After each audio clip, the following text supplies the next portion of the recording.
Hello, hello, hello. Welcome, everyone. Happy Thursday to all of you. Welcome to today's community live stream event. As always, we're always super excited, looking forward to have these sessions with you, community. I hope your week is great so far. I hope you've been having an amazing week so far. And so welcome again, everybody that made it today. It's always very exciting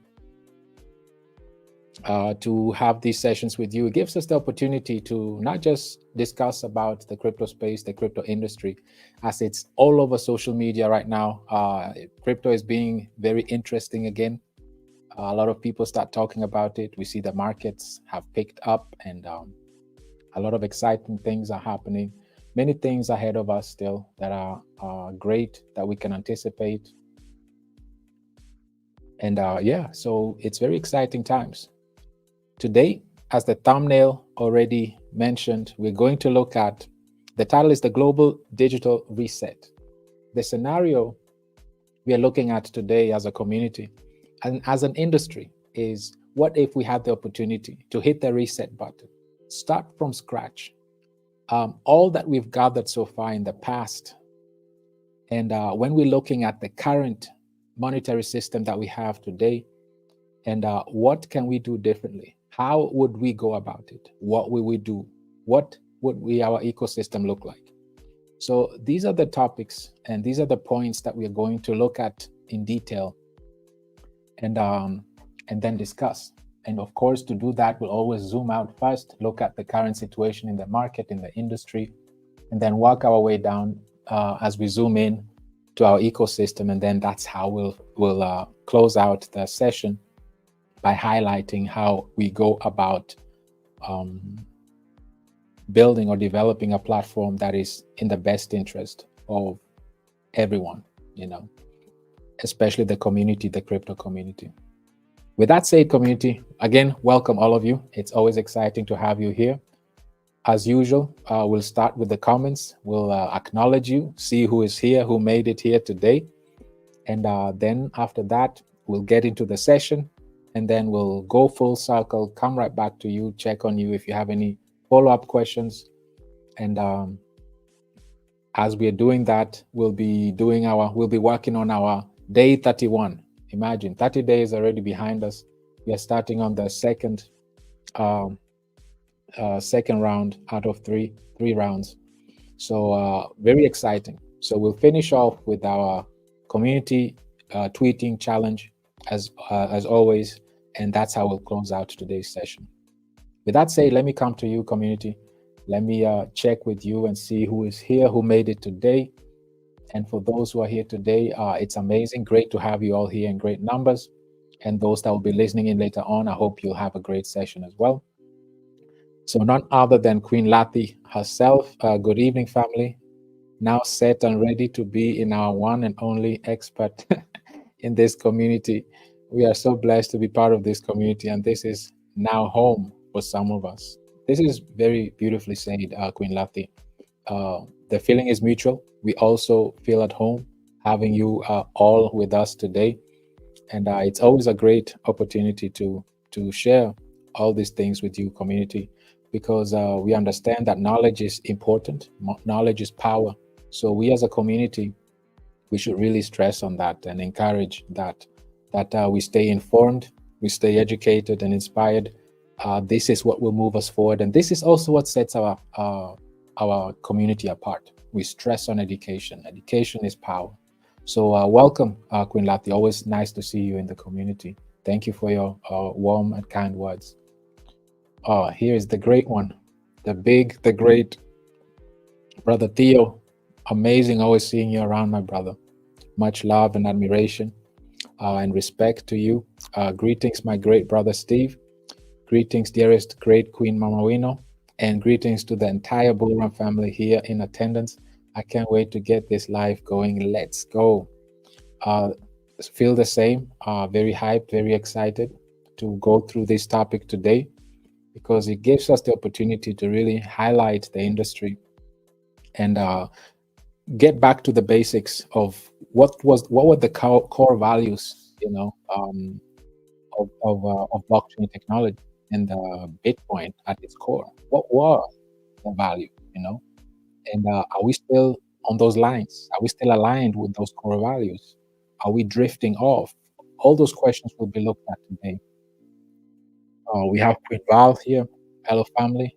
Hello, Mr. Steve. Hello, Queen Mother Wino. Greetings back to you, Queen Val. And we have Queen Sally here as well. Happy Thursday, Mr. Steve, Mama Wina, and the whole Bullrun family. Happy Thursday back to you too, Queen Sally. Always a pleasure seeing you here. None other than the great Brother Demo. Hello all. Hello, Brother Steve. I'm always ready and excited for these sessions. Let's go, community. The excitement is shared, my great brother. Always nice seeing you as well. Happy Thursday, Bullrunner. So happy to be a partaker today. It's a pleasure having you around. Of course, as well, Queen Val. My great brother Thembi is here as well. Greetings, Sir Steve. BRL family, exciting times ahead. Let's go. Absolutely, my brother. It's always great to have these sessions. It gives us a great opportunity to really look at the industry and our ecosystem. Queen Patricia is here as well. Good evening, family. Good evening, Steve, and thank you again for your education. It's a pleasure. Nice having you here, Queen Patricia. Thank you for your attendance.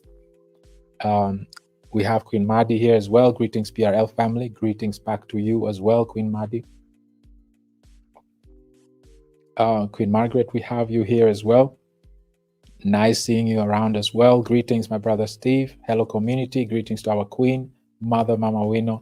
Ready for our session? Absolutely. I see the community is really hyped and ready to go. So we'll ensure that we get going soon. Queen Beatrice, greetings, queens and kings. Greetings back to you, Queen Beatrice. A pleasure seeing you around. Of course, Queen Val is has everything under control right here on the chat. You had it. Let's hit this like button, family. Let's ensure that we engage with this, because we all know about the YouTube algorithm. These sessions are very important, and the farther they reach to the masses, the better for us. That's the whole point. That's the whole mission. My great brother Crypto Riser, Grand Rising Bullrun family, I'm truly excited to be here for another informative live stream with our brilliant Steve.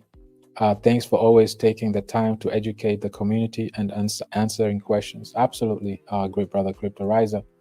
Thank you too for all your inputs, for your beautiful banners also that you put out there. Your efforts, commitment, and consistency, you're all very much appreciated. Queen Martha is here as well. Greetings, Queen Martha. Good evening, Mr. Steve, Queen Mama Wino, and to all Bullrun family, let's go. A pleasure having you here and seeing you around, Queen Martha. Thank you for all you do. None other than Queen Goleba herself. It's a pleasure seeing you around all the time. Hello, family, and Mr. Steve, let's go. Absolutely. We have Queen Lati here as well. Greetings, Bullrun family, and a special greetings to the developers of this project. We are so blessed to be part of this family. Some of us have found a home to belong to. Thank you, Brother Steve. Thank you, Queen Lati. Absolutely. This is the best way to put it. We feel at home, and this is how it should be. We imagine a community that can really, with the same mindset, that is informed, educated, inspired. We know what our ecosystem is all about. We understand the challenges that we've tackled and made solutions out of these challenges. And now we come together and using this platform as the catalyst to get us to where we need to get. So this session today will be very interesting, and will highlight the importance of our platform and how it's the platform that counts and that will take us to where we need to get as a community. And the more informed and educated we are about this platform, the better will we know and understand how to navigate through it and where it will take us. My one and only Uncle George, such a pleasure seeing you here. It's a blessing. Hi Steve, hi Bullrun community. It's great to be part of this wonderful experience. Beautiful having you here as well. It's always a pleasure to see you around. Thank you so much for being such a great and active member of the community. Queen Lati says thank you to our Queen Mama Wino as well. Of course, very, very grateful to our Mother Queen. Here she is. Greetings, community. It's another exciting Thursday. I've been looking forward to this session. Thanks, Steve. Thank you, Mom. You're very much appreciated for all you do and your inspiration, and for the mother queen that you are to all of us. Brother Demo says, hit the like. Absolutely. Let's do that. Let's engage, and let's put the word out. None other than Queen Nancy herself. Hello, Steve. Hello, Bullrun family. I'm happy to be here. Let's go, community. BRL to the moon. Absolutely. Nice having you here, Queen Nancy. It's a pleasure having you around. You're an inspiration. It's such a pleasure seeing you here all the time. And then Queen Cozy as well. Such a pleasure seeing you here, Queen Cozy. Greetings, family. Hope everyone is well. Looking forward to an inspiring session, a time of enlightenment. It's such a pleasure having you here. And with that said, welcome again, all of you that were able to make it today. It's such a pleasure. And let's get to today's topic, because I see everybody's really hyped and excited. So again, keep in mind, today's topic is the global digital reset. Our aim is to really understand how the industry works. What are the challenges within the industry? What are the solutions that we bring into the industry? What's the added value? What's our purpose? Why Bullrun ecosystem? What sets us apart? And why should we want to be part of this movement? You know, what does it do? And how does the economy and how does the industry, how does it react to us? Like, what added value do we bring? And this is today's topic. We really want to understand, if we had the opportunity to hit the reset button and start afresh, understanding our current fiat system and monetary system, how it works, how will we go about it? How will we do it? This is the mindset we should have as a community. Always understand that this is not just wishful thinking. This is a fact. We have the opportunity, using this blockchain technology right now, to really develop and customize based on the past, based on the current monetary fiat monetary system, and all that the challenges that come along with it within the industry, the crypto industry. Taking all that in account, how would we go about developing a platform that addresses those challenges and especially includes everyone, and everybody is a winner? This is what we're going to look at today. Bear with me. Let me share my screen, and let's get going. So let's get going. As always, we always have to zoom out. We have to build some groundworks. We have to build some fundamentals that we can build upon, that will carry us throughout this session.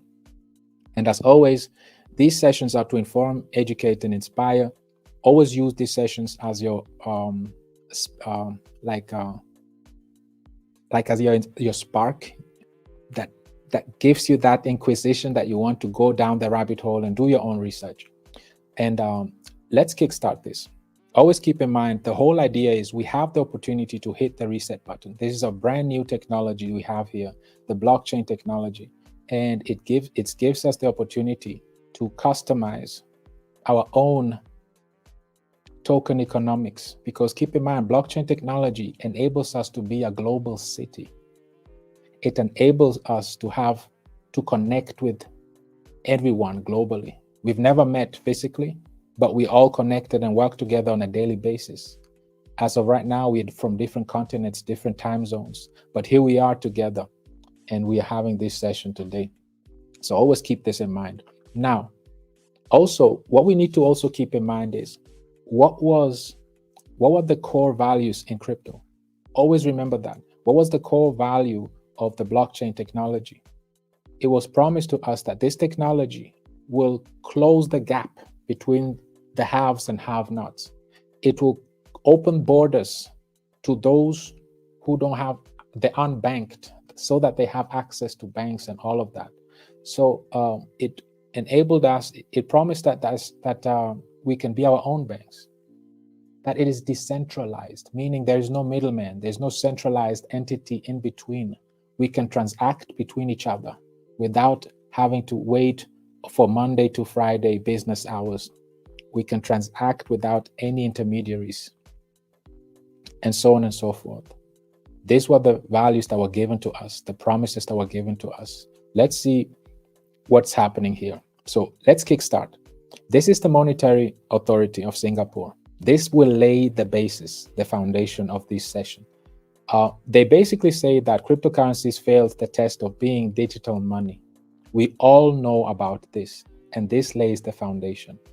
So how did it fail? It failed, it performed poorly as what? Medium of exchange and store of value.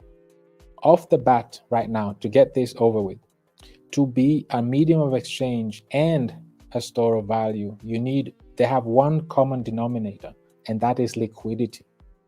Liquidity is key. Without liquidity, you might as well not be able, you can't run an ecosystem without it. But just to highlight the importance of liquidity, let's go to the next step. But keep in mind, for the medium of exchange, liquidity is enough because liquidity brings stability. For a store of value, you have to add, on top of liquidity, you have to add scarcity on top of it. Then you have that sweet mix of being a store of value. But we'll get to that later on. Let's stick with liquidity. How important is liquidity? We all know about the obvious. The obvious one, we always use the matrix liquidity to market cap ratio. By now, we already know this. So today we are going to look at other metrics that we have not touched on. But just for those that are not familiar with the liquidity to market cap ratio, basically how you count that. And this is beautiful because it's 1 billion today. It hit 1 billion in liquidity, and it has 1 trillion in market cap. So this is easy math. This gives you a 0.001. So, but just to be sure, let's do the math here together. So we have, what you do is you calculate the current liquidity, you divide it by the market cap, and that will give you a number between 0 and 100. The lower it is, the more illiquid it is, the higher it is, the more liquid it is. So to do the math, it's going to be easy now because it's 1 billion divided by 1 trillion, right? So, and then we multiply by 100, 0.1, okay? So liquidity to market cap ratio is 0.1. So we all know about this. For those who didn't know, this is how you calculate a liquidity to market cap ratio. If it's close to 0, it's illiquid. It's not liquid at all. And if it's close to 100, that means it's very liquid. But we know about this. Let's look at other metrics right now. Let's start with, to do that, we have to come to CoinMarketCap. And let's pick a category. And we want to highlight the importance of liquidity. And also, we want to verify what we are reading, because they said that the Singapore Monetary Authority say that stable coins, not cryptocurrencies, will be part of a financial ecosystem in the future. Okay. And that stable coins are really key and essential. Why? Because they're the only ones that qualified to be medium of exchange and store of value.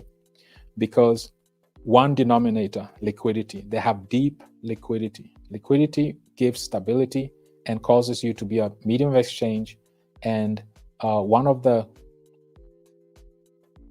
requirements to be a store of value is also liquidity, but also scarcity. So now, if you come to CoinMarketCap, and I would like you to do this on your own as well, at your own leisure, but I'm going to walk you through how to do this. You see this category. Let's pick category, and then you can type in stablecoins.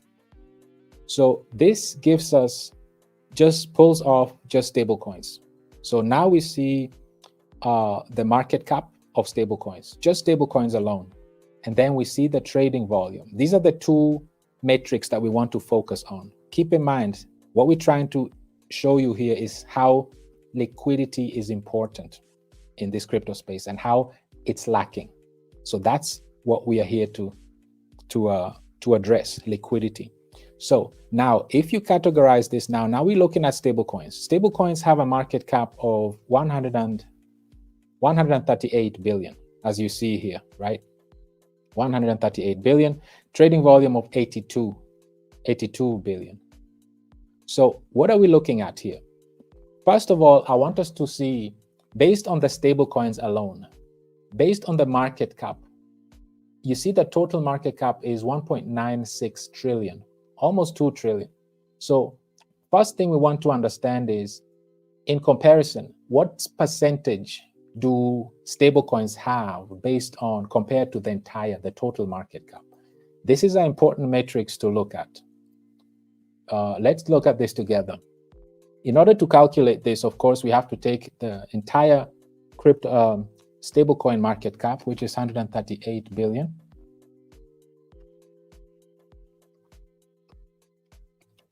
And then we have to divide it by the total market cap, okay, which is 1.96 trillion. So let's do that. 1.96 trillion.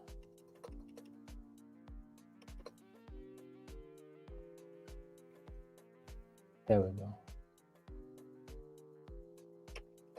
Okay, now we multiply by 100 to get the percentage. So we get 7%. What does this mean? This means that stable coins, of course, the largest one is Tether, and then USDC. The other ones, I'm sure you're not even familiar with. So let's not even bother with them. Let's focus on Tether and USDC. These are the most used, because DAI is a decentralized stablecoin that is not used as much like Tether and USDC. So this means that the stablecoin market cap is only 7%, represents only 7%. This is a small niche. Stablecoins are a very small niche, just 7% of the entire market cap. Now, let's look at the second matrix, which is trading volume. Let's calculate the trading volume of stablecoins. Let's do the same thing. We take the trading volume, which is 82 billion.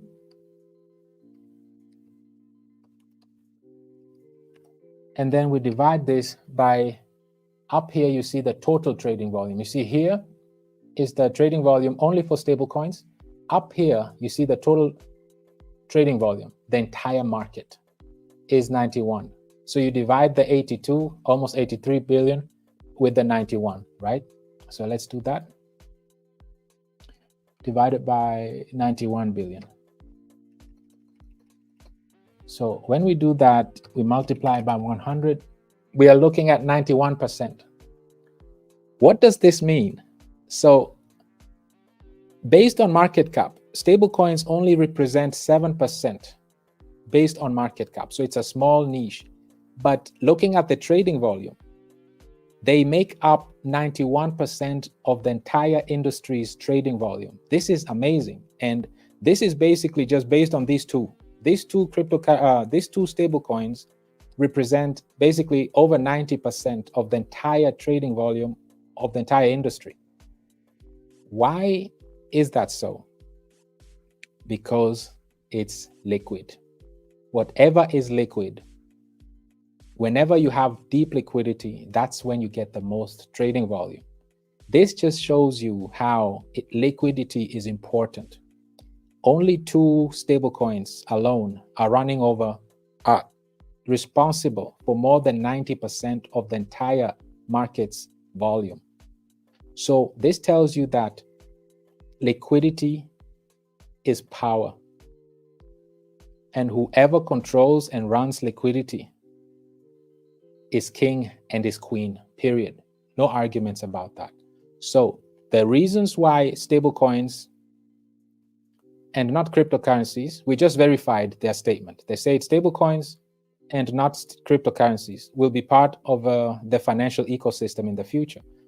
They already are, and of course there'll be even more in the future, because now keep in mind, if we now go back to the main, Tether alone sits at 97 billion market cap. Bitcoin is over $1 trillion. So it's 10 times more than Bitcoin has 10 times more market cap than Tether. So that means by the time Tether hits Bitcoin's market cap, probably the volume will be 99.9% on stablecoins. So this is just to show you the importance of liquidity. Another matrix I want to show you here to just verify again, underline again. You see this volume to market cap? This is an indicator of liquidity. This shows you how liquid a cryptocurrency is. So you see Bitcoin has only a 3.6. This is pathetic because based on its volume, Bitcoin has a volume of 37 billion. But because due to its inefficiency, and we'll get to that, due to its inefficiency, it only has a 3.6% volume to market cap ratio.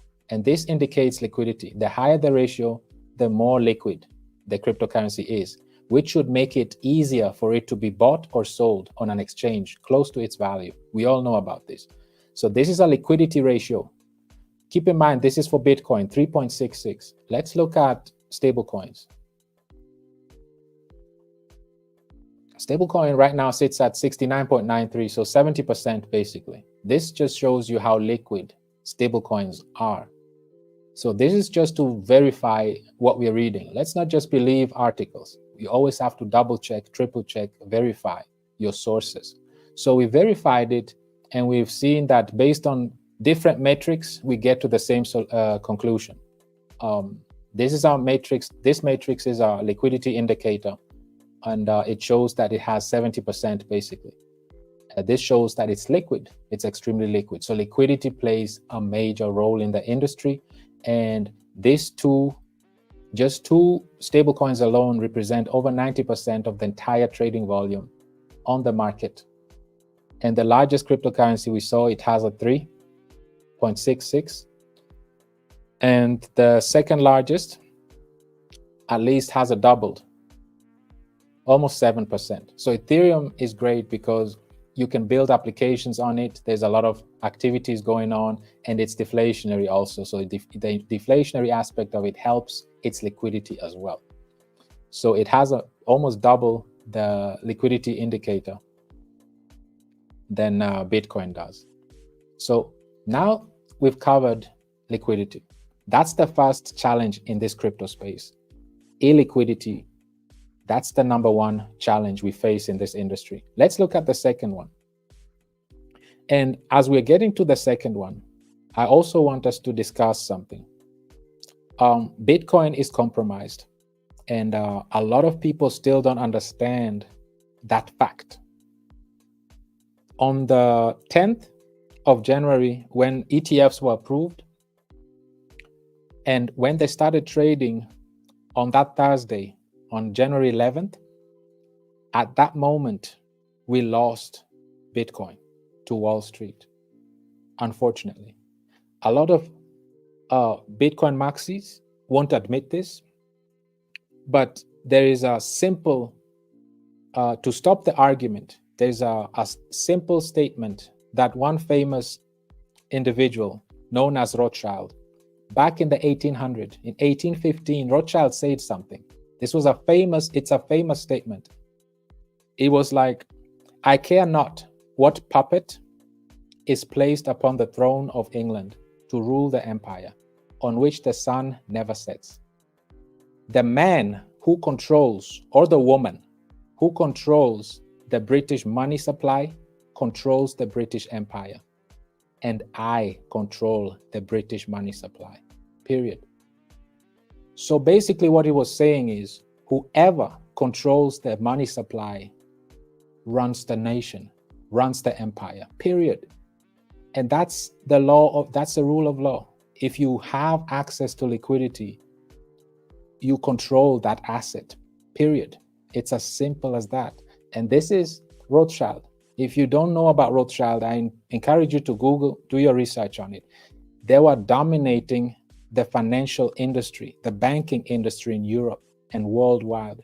They had deep reach to politics and all of that. So this is a man who understood how to run banks, how to control money supply. This is why he was saying he didn't care who was put as a puppet on the throne of England. At the end of the day, he controls the money supply. Another saying goes that the one with the gold makes the rules. Similar, it's synonymous, says the same thing. So, to just close down the argument, BlackRock named JP Morgan as their authorized participant, right? So, in order to understand what is an authorized participant, let's look at this. An authorized participant is an organization that has the right to create and redeem shares of an exchange traded fund, of these ETFs, right? They can create and redeem, meaning they have access to the flow, the supply of the ETFs, which is gold, right? So traditionally, authorized participants are large banks such as Bank of America, JP Morgan, Goldman Sachs, and Morgan Stanley. So obviously, it was JP Morgan that got to be the authorized participant for BlackRock and many other ETF issuers. So what does this mean? Rothschild just told us here, whoever controls the money supply, right? Whoever controls the money supply controls the empire. And he was the one controlling the money supply. So basically he was telling you, I don't care who's king right now or queen. He's the king. He runs the show. And same is here. I know Bitcoin maxis won't like this and will argue all day long, but the reality of things is whoever controls the money supply, which is JP Morgan, controls the asset. And this is what's happening right now. So unfortunately, this is why Bitcoin is compromised. Within a month, ETFs already accumulated more than 4.2% of the total supply within 1 month. This is incredible. So you can only imagine by the end of the year how much they'll be owning, how much they'll be having right now. And BlackRock and Fidelity and all of these asset managers, they don't come here to play. They come to dominate. They come to control. Let's look at something. Let's look at Yahoo Finance. If we look at Yahoo Finance, for example, and we go to holders, who owns Apple? This is Apple stock. Who owns it? Vanguard and BlackRock. They own the majority. Among themselves, more than 15%. We can go to Microsoft.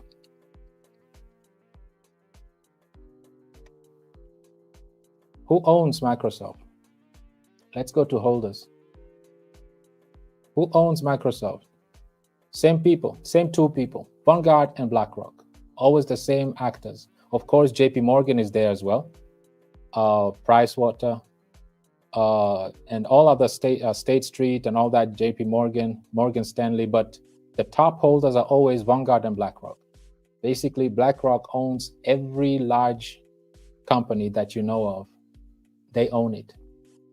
And even the largest miners, they own the miners as well. But let's not get to that.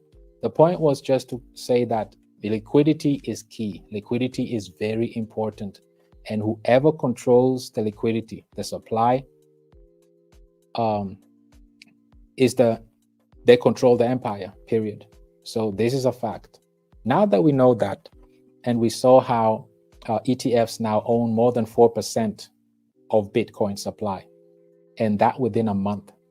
So we can only imagine when we compare them always being the top holders of these large institutions.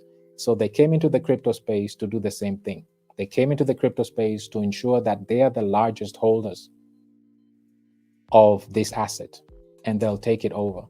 And they can only take it over because Bitcoin fumbled. Bitcoin is illiquid. That's why they were able to hijack Bitcoin, and they created their own liquidity pool, basically run by ETFs, and they're intercepting all the liquidity that would otherwise enter Bitcoin directly.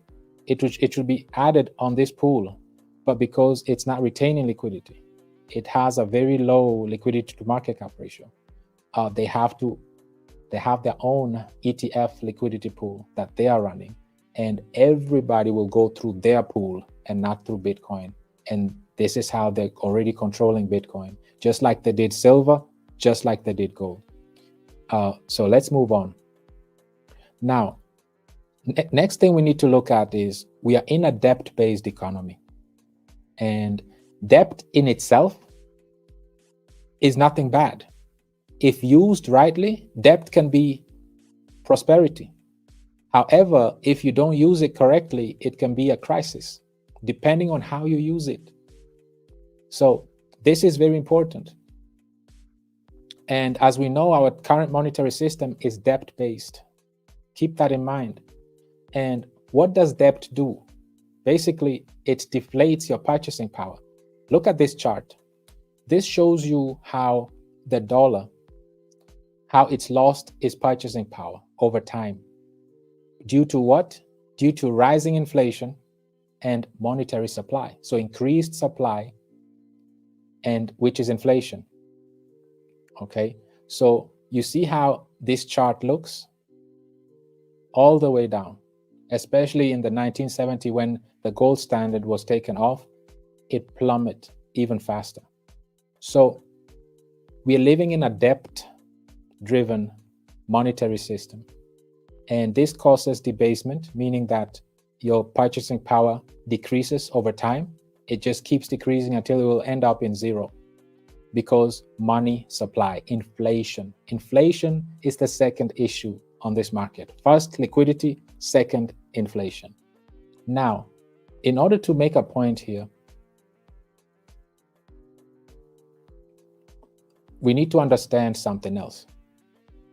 In the crypto industry, there is added value. So there is staking. Ethereum staking frenzy is gaining momentum. Ethereum itself is stakeable, and so far it's 25% of Ethereum supply it's being staked, and many more are in the queues to stake the Ethereum. So the staking participants in Ethereum network show significant increase, and this is great. Why is staking so important?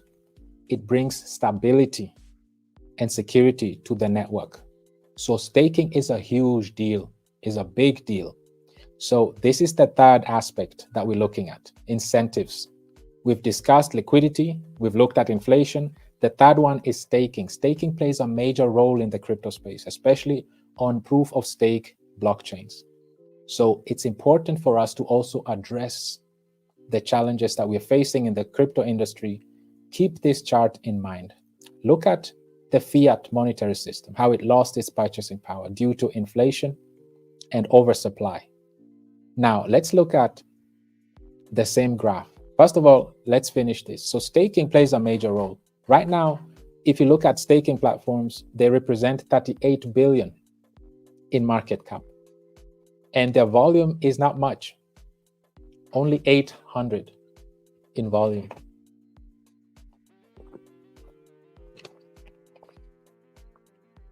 So this means that these platforms are illiquid. They're not liquid at all. This is why the volume is moderate. So with that said, let's go even further. These are the most famous applications. And these applications, of course, are also known for their staking capabilities, which is very attractive. People love incentives. You want to be able to stake and get incentivized for being part of securing the network and bringing stability into the ecosystem. So staking is the future. Everyone that wants to put a dent and put a mark in this crypto space needs to have a staking platform. It's very important. However, the issue right now with staking is it causes even more inflation. Look at our current monetary system. Look at this chart and memorize this chart. And let's pick two of the most famous staking platforms and applications, Aave and Uniswap. Okay, Aave is the #1 lending platform. Uniswap is the most used decentralized exchange. Let's look at their charts. Now, again, keep this chart in mind. Look at this chart right now. Due to inflation and oversupply, this chart looks like this. Okay, now, does this chart look familiar? This is Aave's chart. Does it look familiar? It's because of inflation. It's just overinflation. They don't have any deflationary mechanisms. They just keep inflating the market. And this is just like this.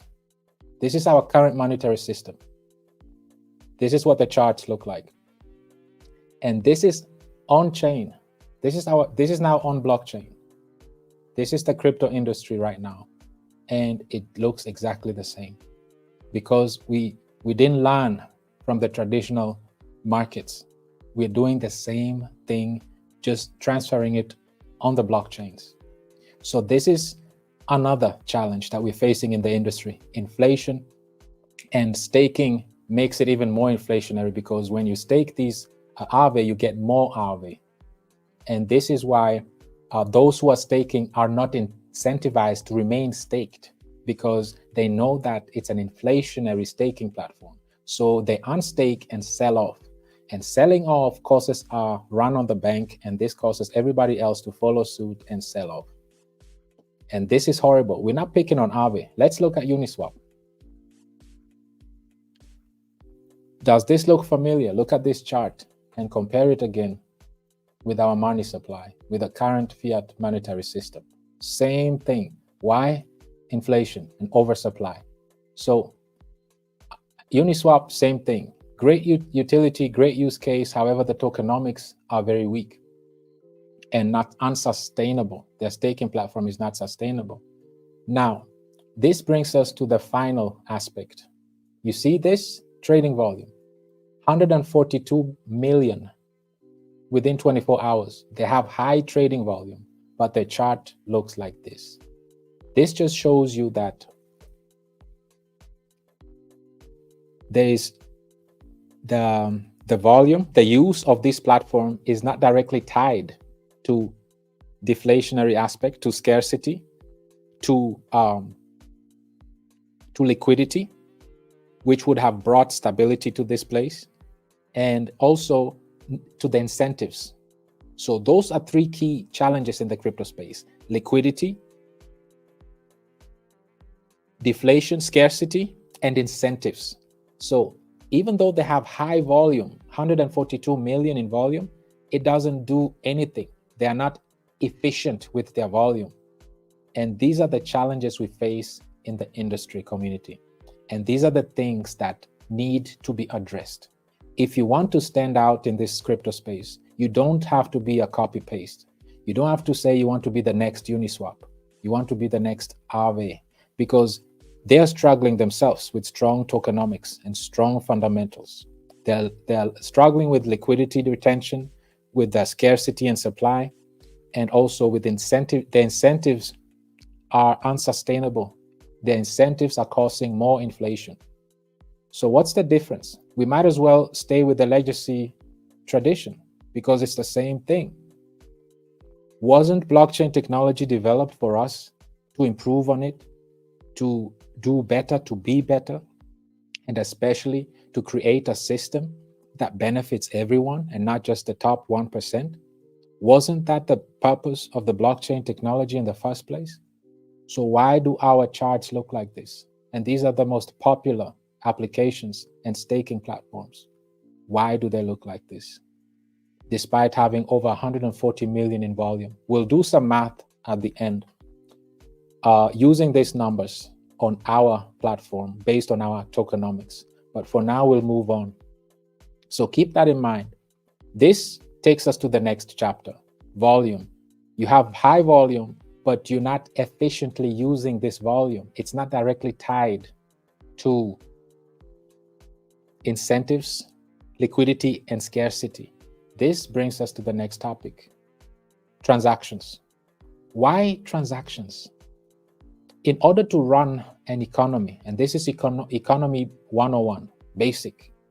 In order to run, for an economy to run efficiently, it needs transactions. What is a transaction? I want something from you that you have. I'm buying it from you. You're selling it to me. Boom, we had a transaction. So a monetary exchange for a good or service, right? All we need to do what a transaction is, all we need to understand is A transaction is a completed agreement between a buyer and a seller to exchange goods, services, and financial assets in return of money. Nothing more we need to understand. If you understand what that is, you know what economy is.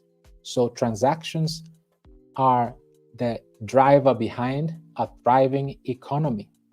So if that's the case, this just tells us that they have a thriving economy. They have 134 million worth of transactions. But why is the economy not thriving? Because they are not aligning incentives, liquidity, and scarcity with their platform. It's inefficient. So they're operating on inefficiencies. This is the last and final piece. We discussed liquidity, scarcity, incentive.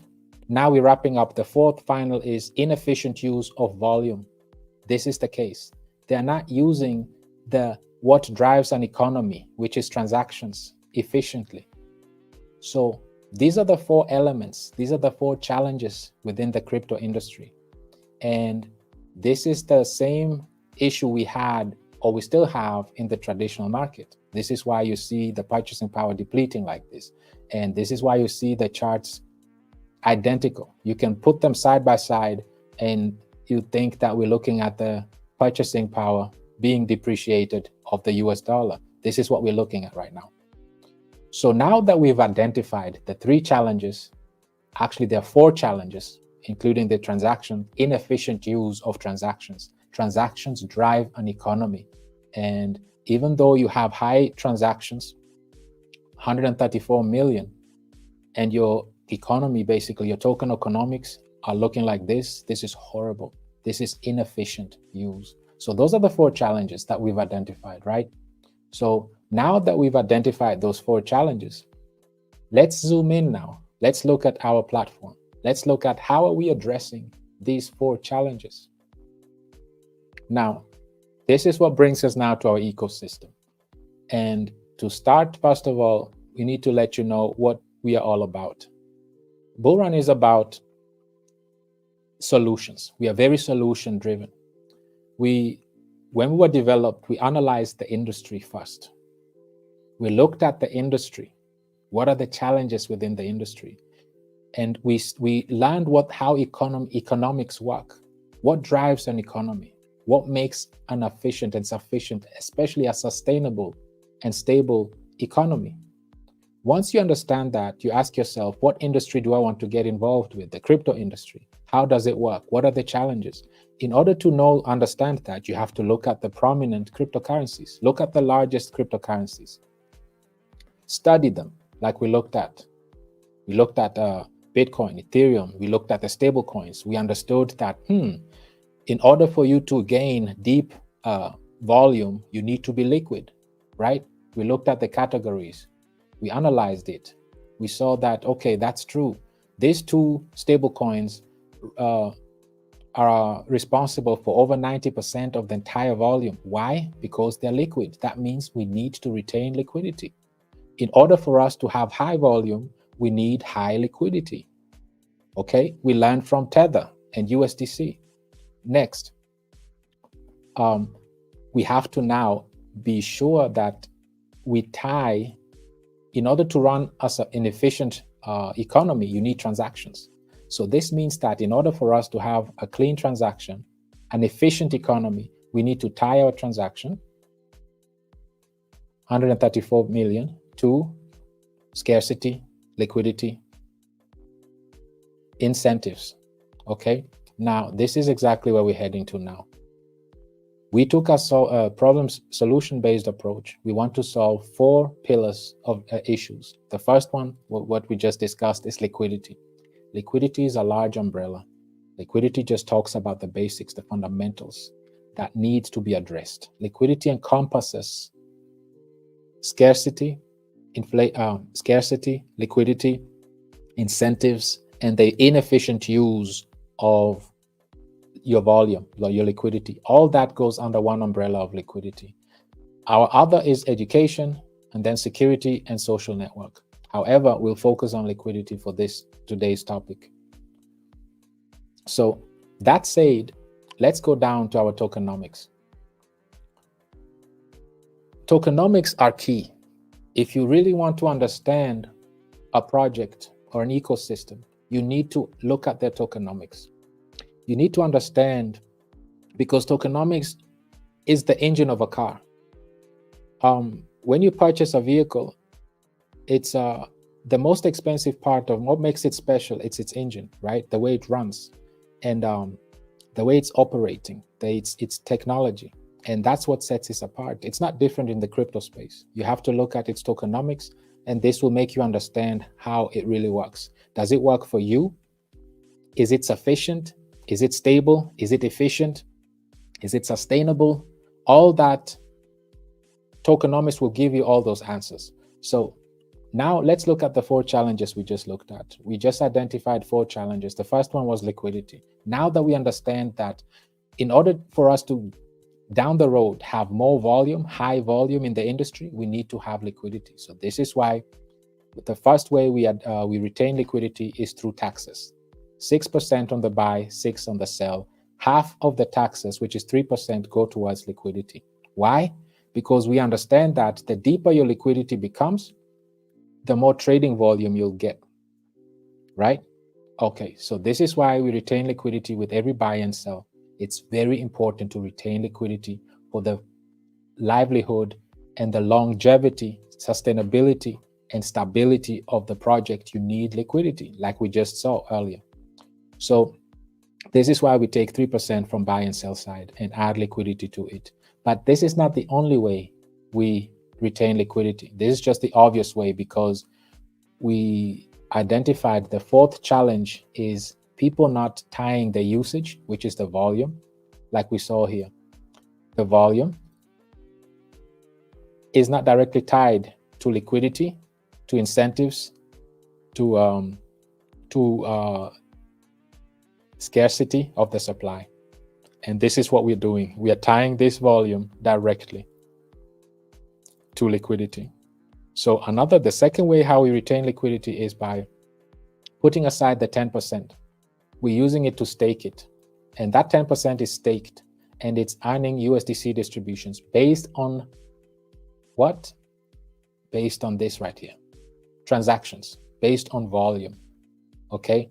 So volume such as this is inefficiently used. And the chart just shows you that this project is inefficient. Having such volume, and we will do the math at the end, shouldn't make your chart look like this. We'll do the math later on. Let's keep going. The second way how we retain liquidity is by staking our 10%. We stake it, and then we do buybacks and restake the buybacks. So this is basically our own whale within our ecosystem. So it's a protocol whale that just all it does is it accumulates the staking distributions in the form of USDC, and it just keeps buying back and restaking, just compounding. And compounding is the 8th wonder of the world. Compounding does miracle. So this is our second assurance to perpetually retain deep liquidity. Why? Because we understand that liquidity brings more volume. How can 2 cryptocurrencies account to over 90% of the entire volume in the industry? This is why, because they're liquid. Okay. Third way that we accumulate liquidity is through our utility NFTs, which are staking boosters. So if you just stake your BRL tokens, we have a staking platform, of course. And if you stake your NFT, your BRL tokens, you get 70% in USDC distributions. However, you can stake up to 5, a maximum of 5 boosters, and with 6% each. And if you stake a maximum of 5 boosters in total, you get 100% of the USDC distributions.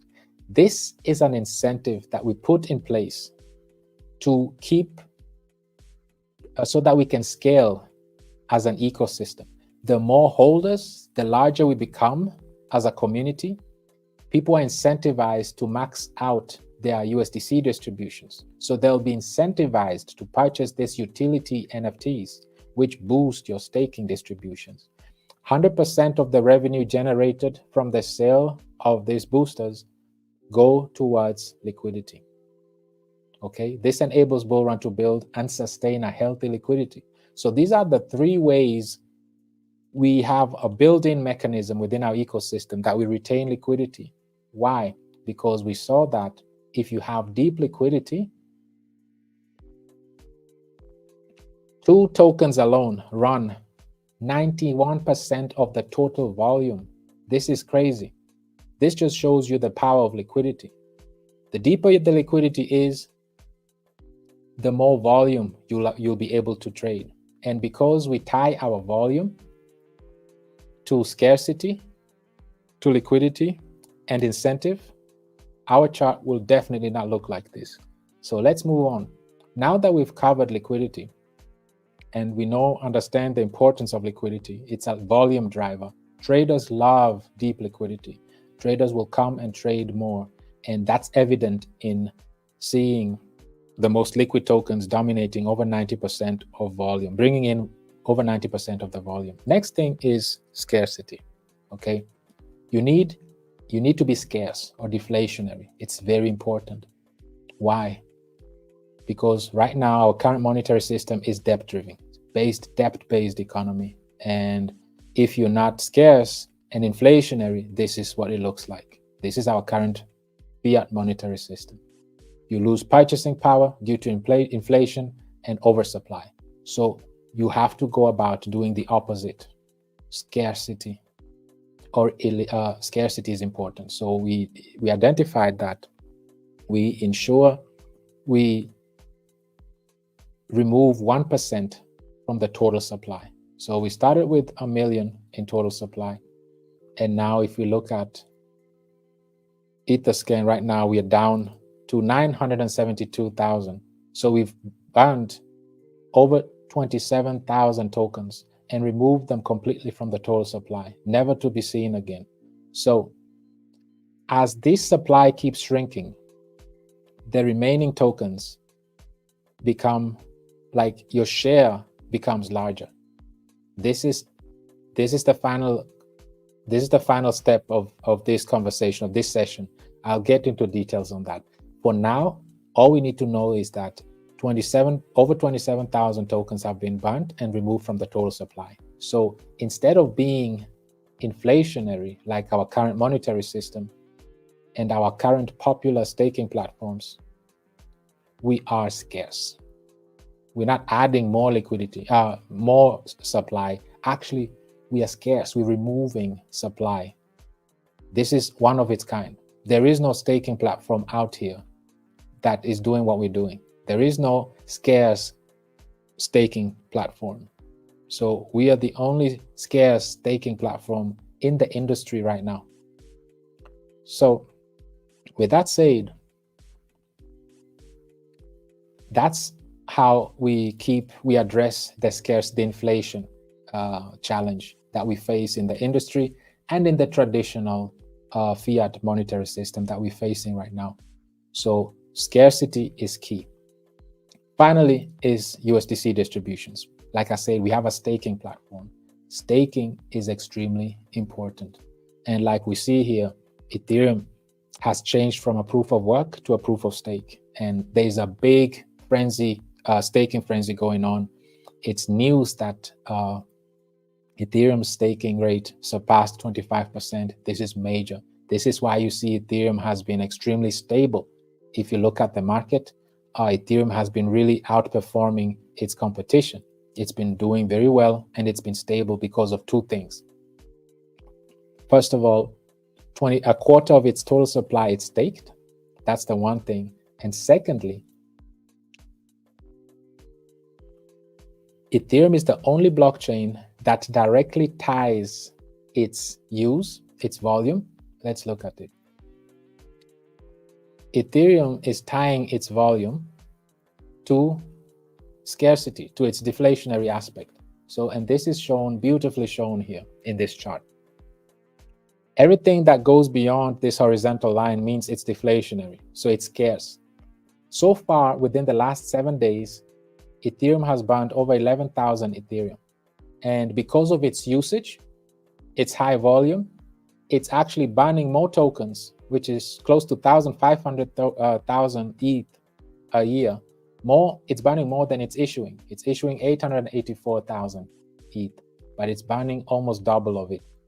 So this is a great deal. This is what makes Ethereum really stand out from all other competitors as far as blockchain is concerned. And this is how they're really outperforming and doing extremely well. As you see here, the last 7 days, they're up 16%. And then they don't have ETFs. They don't have BlackRocks and all the other stuff, people hyping it for them. But based on their tokenomics and mechanisms, they have a staking platform, and you can stake it, and they have a deflationary mechanism. This causes Ethereum to really do well. Now, back to our staking. What sets our staking platform apart from the others? First of all, we hand out USDC distributions and not native tokens. So we are tackling the issue that other staking platforms have, the inflationary aspect of it. And this is exactly what we're tackling by issuing USDC distributions. So 1% goes towards accumulating the staking distributions. And we have a staking contract, a staking platform that is accumulating USDC. And those that are staking right now, our number one wallet right now is our staking contract. So some may think that, wow, who holds 60%, 58% of total supply? Don't be scared. This is just a staking platform. This is our staking platform. It's a smart contract. And over 58% of total supply is being locked away from the circulation. This is major. We just saw news here. This hit the headlines that Ethereum has 25% of its supply locked. Here we have 58% locked. And this coming out of a bear market, not having any volume yet, and and all that. So imagine us entering this phase of the liquidity and volume that is about to enter the space. So that means this number is about to really get higher now. Once the staking platform is activated, then it gives out USDC distributions. Now, another thing I want to highlight is a combination. Keep in mind that staking is key in bringing stability to an ecosystem. It's important to have a staking platform. This is the future. There's an entire industry like we saw here. There are entire industries, liquid staking industry, and that industry is already 38 billion, has a 38 billion market cap.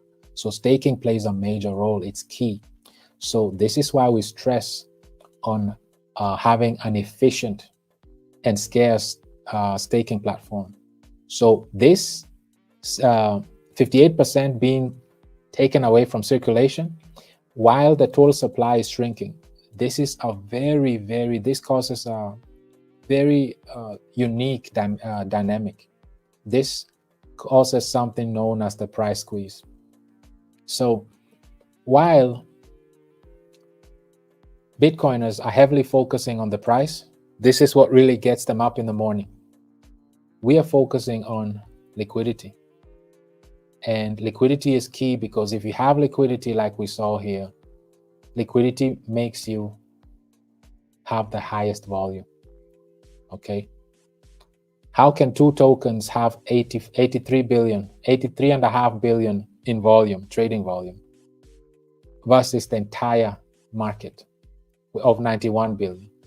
So this just shows you that the more liquid you are, the more power you have. And let me remind you again of the famous statement of Rothschild. It doesn't matter who is on the throne, okay? Because who controls the money supply controls the empire. That's what matters. If you have liquidity, nobody can tell you nothing. And nobody can hijack you the way Bitcoin got hijacked, because they have an inefficient, they're inefficient. You can't be having a volume like this, 27 billion in volume, and not be efficient with it.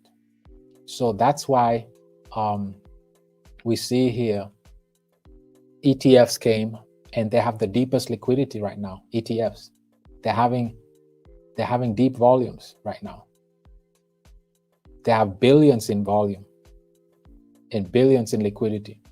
So within a month. So we can only imagine. This is why everyone will go towards them. Everybody that really wants to be part of Bitcoin, they'll go through ETFs because it's secure. It's the most liquid. People always want to go to the most liquid liquidity pool, and obviously it's not Bitcoin. It's not on the centralized exchanges. It's on the ETF exchange. So that's why people will go over there. Deep liquidity causes deep volume. We've seen this before, we've talked about it, and we've seen it here. If you have deep liquidity, automatically you have the deepest volume. This is why these two tokens, smart stable coins, have majority, over 90% of the total volume, because liquidity. Now that we've identified that, the key aspect, these are the three aspects: liquidity, right? Scarcity, and a sustainable staking platform that issues USDC distributions. Now, this brings us right here to the final one, transactions, right? You have to tie your transactions. Transactions run an economy. Without transactions, there's no economy, right? So these are the transactions, 134 million in transaction. And our transactions are directly tied to these three, to liquidity, to scarcity, and to the USDC distributions. So with that said, just to have a better idea now, let's look at some numbers. Let's look at some numbers here. Let's pick the one with even less. Aave has less volume. Aave has 134 million in volume. Let's be fair. Let's make it even. Let's make it 100 million. Let's look at how our platform would be with the same volume, but let's keep it 100, just 100 million. Let's see what that will mean to us having that type of volume, and what it means to have efficient, to be efficient, to use your volume efficiently. What will that mean to us? So 100 million. 100 million, let's start with 1%. That's 1 million, right? So 100 million, 1% of 100 million is 1 million. So what does that mean? That means that, first of all, 1 million worth of our tokens. And keep in mind, Survivor has the same tokenomics. Like 1%, if you look at tokenomics here, same thing. 1% go towards ban. And Killer Whale, same thing. So all that I'm talking about also applies to Survivor and Killer Whale as well. So it's for both. Okay, they have the same tokenomics here. 1% goes towards banning, and same thing with Killer Whale. I mean with Survivor, 1% goes towards banning supply. So that means 1 million worth of all three tokens, depending on which one you have. If you have all of them, it accounts for all of them, is being taken away from circulation. On Survivor side, the largest wallet right now is the Ban wallet. Of course, the number one is this is the liquidity pool right here, the number one. The second one, right behind the liquidity pool, is the Ban wallet. So close 6% of the supply is being banned already. So they're deflationary tokens. And as you're banning $1 million worth of Survivor, Killer Whale, Bullrun, it's being taken from the circulating supply or completely from the total supply in the case of Bullrun. So for Bullrun, $1 million worth of Bullrun is being removed from the total supply. That means this number keeps shrinking. It keeps reducing. This means that the remaining tokens share gain more value. But we'll get into this more. Gain more share, not value, share. And I'll tell you we'll discuss this later on in more detail. So 1%, which represents 1 million of bonds, go towards burning the tokens, which makes the tokens deflationary. Keep in mind, this is with every buy and sell. And this is just for within 24 hours, one day. So every single day, $1 million worth of tokens will be burned and completely removed from circulation, or in this case of Bullrun, it's removed completely from the total supply. Another 1% goes towards stakers. So those who are staking BRL, we have a smart contract that accumulates. Here it is. This is the smart contract. You can come here and you see here, it's a smart contract. It says it here, contract. It's a smart contract. And its job is to accumulate USDC. That's all it does. With every buy and sell, all it does, it accumulates USDC distributions. So based on the 100 million volume, you will be having $1 million worth USDC worth of $100 worth of USDC right here in this smart contract. And this, of course, will go towards, let's go back here, those who are staking, the 58%. It will be distributed among themselves. This is in one day, just 24 hours. So every single day. So if we go further, let's do it for a month. This is 30 million in a month. And let's do it for the year. This is 360 million in 1 year. That goes towards those who are staking. So what other platform gives you that? And this just shows you the inefficiency. So instead of giving you their own native tokens, we are using the transactions efficiently and giving back to the community. This is what sets us apart. And this incentivizes, of course, the stakers to remain staked. Why would they want to miss out on 360 million a year, or 1 million a day, or 30 million a month? And if all you have to do is remain staked and you participate from the staking contract, and those are the distributions that you get for just staking. So this incentivizes the stakers to remain staked and incentivizes the traders to keep trading. So it's a win-win for for everyone. The traders are confident. They have the deep liquidity because we are retaining liquidity. So they keep trading. And as they're trading, a lot of USDC is being accumulated. So the traders are happy because they have liquidity. The stakers are happy, they have the USDC distributions. Now this brings us to liquidity. Let's calculate how much liquidity will the traders actually have. Let's look at that.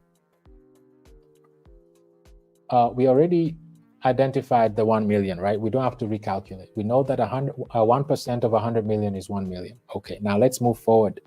Liquidity is 3%, right? Like here, liquidity is 3%. So that means 3 million. In one day, there will be 3 million worth of liquidity added to the liquidity pool. This is in 1 day. Let's find out how much this will be in a month. So 90 million in a month, right? And let's be fair and do it for the year as well. So this is over 1 billion, 1,080 million in 1 year, just 1 year. Do you remember who else had 1 billion in liquidity? Yes, it's the largest cryptocurrency in the space with $1 trillion market cap, $1 trillion market cap, and it has 1 billion in liquidity. All they focus on is price go up. This is what Bitcoin enthusiasts are focusing on. Oh, it's at 52,000. It's about to hit all-time high. But the real value, and this is not from me, this is from the Monetary Authority of Singapore. This is why they say that crypto has performed poorly, being a medium of exchange and a store of value. Why? Because they lack liquidity. Who has liquidity? Stablecoins. And what makes them special? They'll be part of the financial ecosystem in the future. If you have liquidity, like Rothschild said, if you run the money supply, whoever runs the money supply runs the empire. All you need to do is run the money supply. And this is how JP Morgan and Co. came and took over the entire system. Okay, this is how they came and hijacked.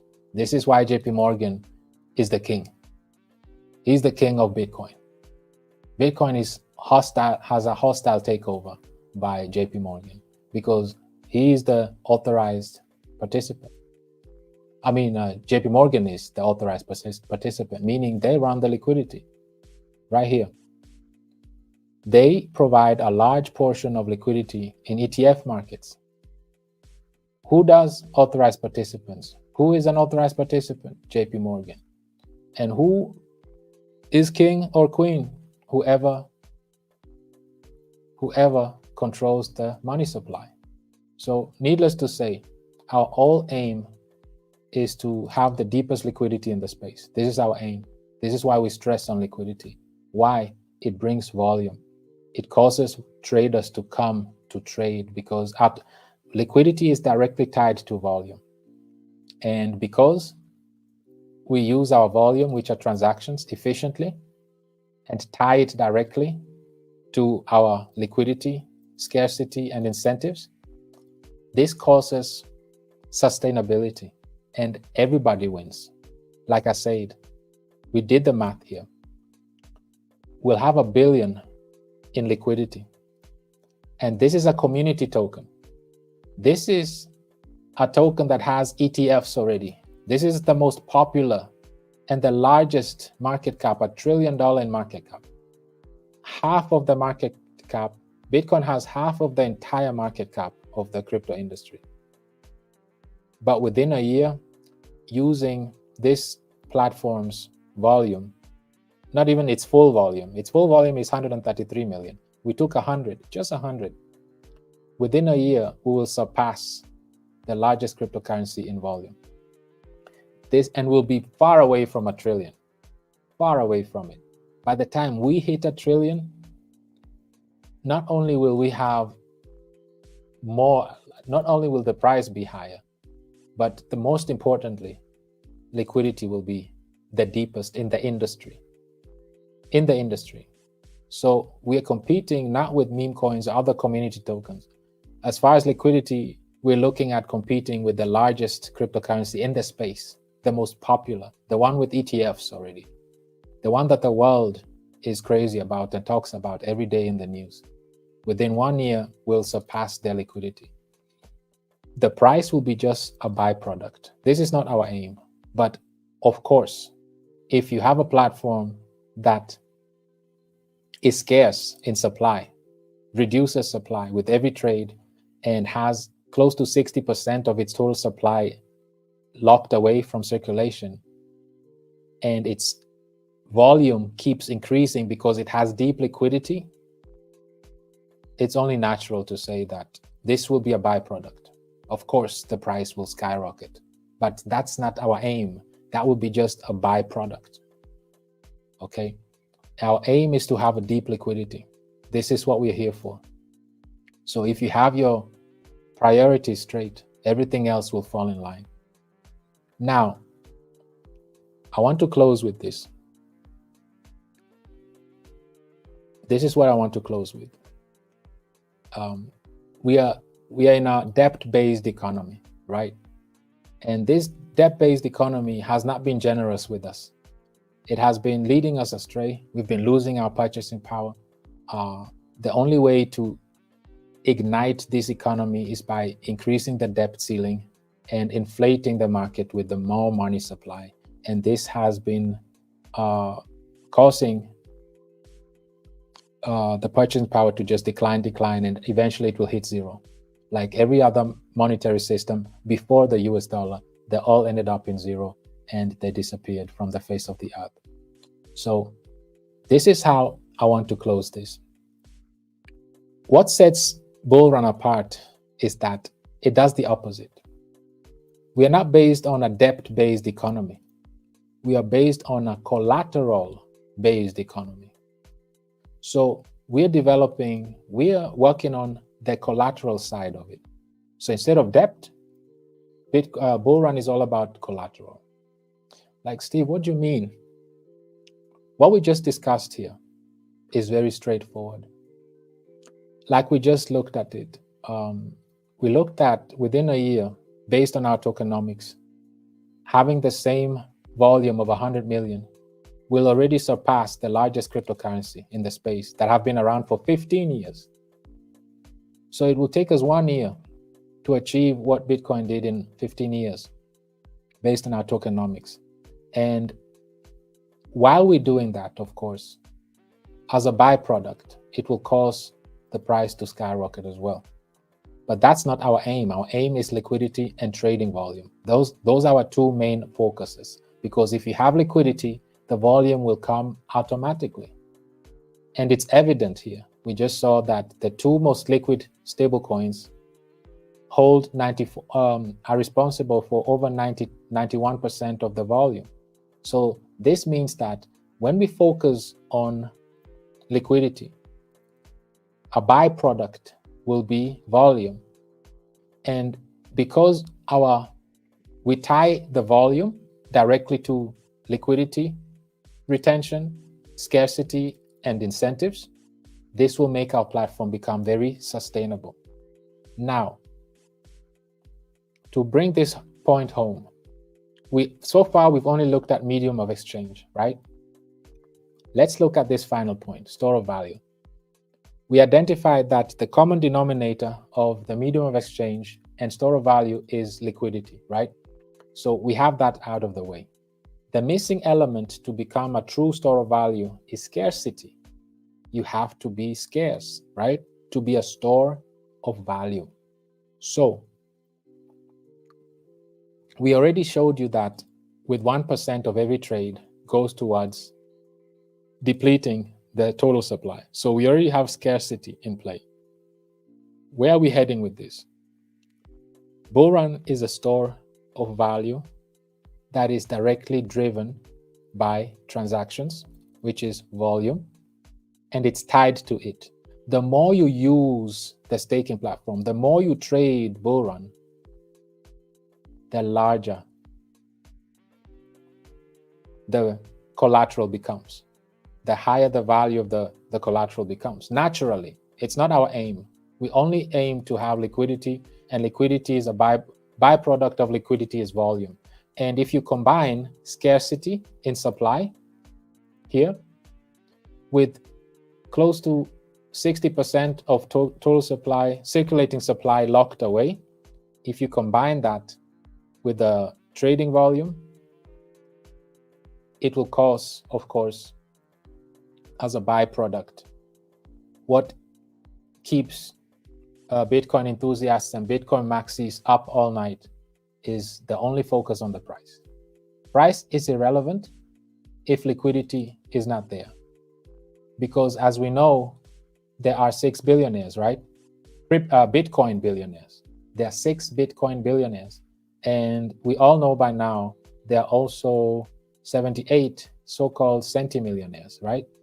Who have 100 million or above in Bitcoin. And just as a reminder, Bitcoin has 1 billion in volume right now. So these 6 will have to fight it out, okay? Or if 10 of these centimillionaires out of the 78 decide to cash out, that will be the end of centralized exchanges. And everybody will now go and buy ETFs directly from BlackRock and their comrades. And don't be surprised if that's the end game in the first place anyway, because centralized exchanges are bleeding right now. And there's less and less Bitcoin supply in centralized exchanges, but that's a whole different story. So what we're trying to say here is that instead of being debt-driven, Bullrun is collateral-driven, meaning that our collateral, which is the Bullrun token, the more it's being used, the scarcer it gets. And the more it's being used, the more it's being staked, while the trading volume, due to its deep liquidity, is being higher and higher, and we see this liquid tokens have the highest volume, like we just saw. These two stablecoins account to more than 90% of the entire volume in the entire industry. So that means liquidity brings volume. So as we're being liquid, our volume will skyrocket, our supply is scarce, our staking percentage will improve, and I'll let you do the math. I'll let you finish the thought, because I'm not going to talk and speculate about anything beyond this. This is just to tell you that we take a collateral-based approach instead of taking a depth-based approach. And the collateral is the token itself. So we have a token that its transactions, which run the economy, is directly tied. Transactions is volume, is directly tied to retain liquidity. Liquidity attracts volume. And it's also tied to scarcity, and it's also tied to incentives. So this makes our ecosystem extremely sustainable and predictable. That means you can scale it. You can start doing calculations. That what if we had this volume, you'll be able to predict what that will do to the incentives, to the bonds, and to the liquidity. Again, liquidity is key. It's very important. Our two most liquid tokens account to over 90% of trading volume. Why? If anybody asks you, why does Bullrun ecosystem, why are they stressing so much on liquidity? At least by now, today, you should be able to know and answer that question. Why? Same with BAN. Why is a Bullrun ecosystem stressing so much on banning tokens? This is the reason why. And then finally, why is Bullrun stressing on being a collateral-based economy and not depth-based? Because transactions, which run an economy and which is reflected in volume, is directly tied to scarcity, liquidity, and incentive. There is no staking platform out here. Like we saw, staking is very popular, as we saw here. There is an entire industry for staking. Is very, very popular. And also here, we saw Ethereum has a staking frenzy, so it's very popular. So you need to have a staking platform that is scarce. And we're the only staking platform right now that has a scarce supply, that is reducing in total supply. And this makes, this answers the final challenge here, store of value. We addressed medium of exchange with liquidity. We addressed store of value also with liquidity, but we added scarcity to it. And this is what a store of value should be like: scarce and extremely liquid. Liquidity will attract more volume, and trading volume will cause even more scarcity, because our volume is tied directly to scarcity. I hope this session really gave you a better and deeper understanding of how our ecosystem works. And keep in mind, the question here today was, if you had the opportunity to reset the economy. We just saw that, first of all, we are on a debt-based economy, okay?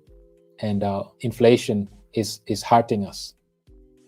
And that liquidity is king or queen. Whoever controls liquidity controls the empire. It doesn't matter what puppet is placed on the throne to rule the empire. Whoever controls the money supply controls the empire. It's as simple as that. And this is why we have to learn from our big brother Bitcoin, that has been taken over by Wall Street, and because they lack liquidity. So there were easy victims. If you don't have the liquidity, they came in, established liquidity, and now everybody's buying through them. period. And already they have more than 4% of the total supply, like we saw here. They own more than 4% of the total supply. So that's the message for today, community. If we had the opportunity to reset, and that's what this blockchain technology is all about in the first place, is to use it to its fullest.